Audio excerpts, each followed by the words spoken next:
Hey class, so this is going to be one of the last forces that we talk about for this chapter, or this unit on forces.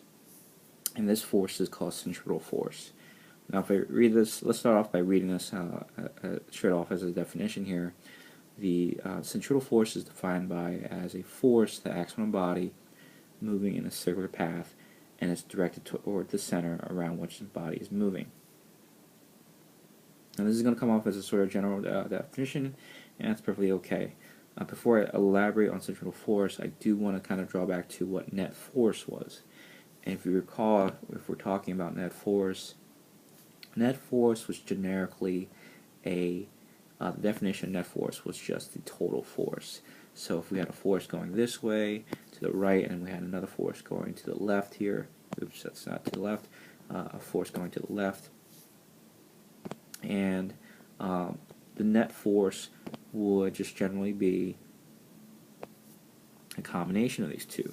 And we could definitely give these forces a label here. We can call this Fx, some unknown horizontal force, and then maybe we can call this some sort of opposing force, opposing the person here. So if that was the case,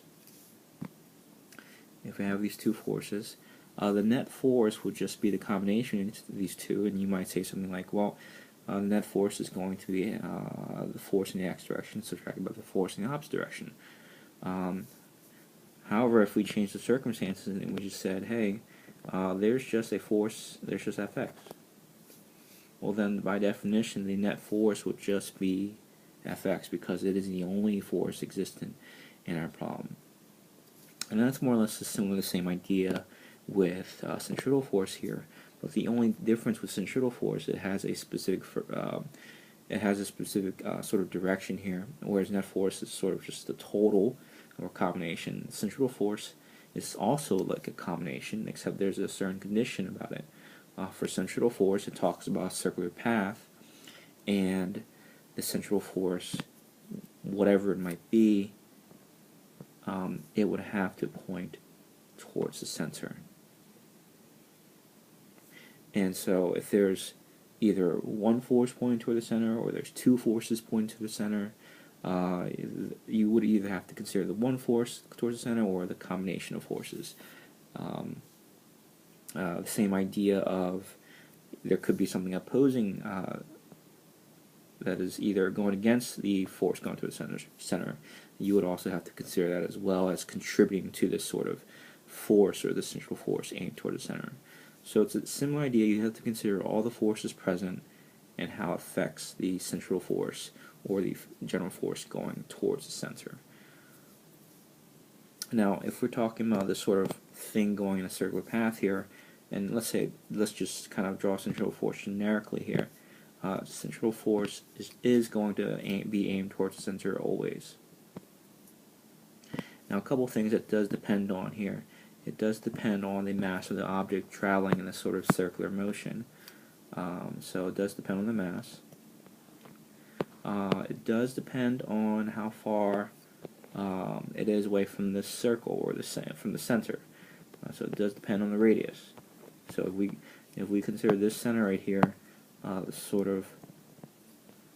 we consider that point to be the center, this gap right here would certainly be between that dot to the edge of the circle is the radius. And lastly, the tangential speed. Might be an unfamiliar term. Certainly, we may have not talked about it too much, but speed is still the same idea. Tangential speed just means, hey, what is the speed at this particular moment? Right, there's a speed it's sustaining here, and if you recall, speed is,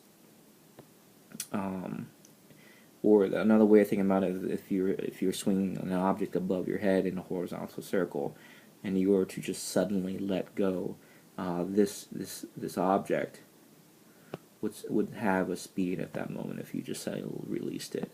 All right, so the tangential speed could be viewed: what is the speed at that moment, or what is the speed at this moment, or the speed of this moment. And it kind of has it in the name too, the word tangent. Right? if the idea is, what if this object was suddenly released?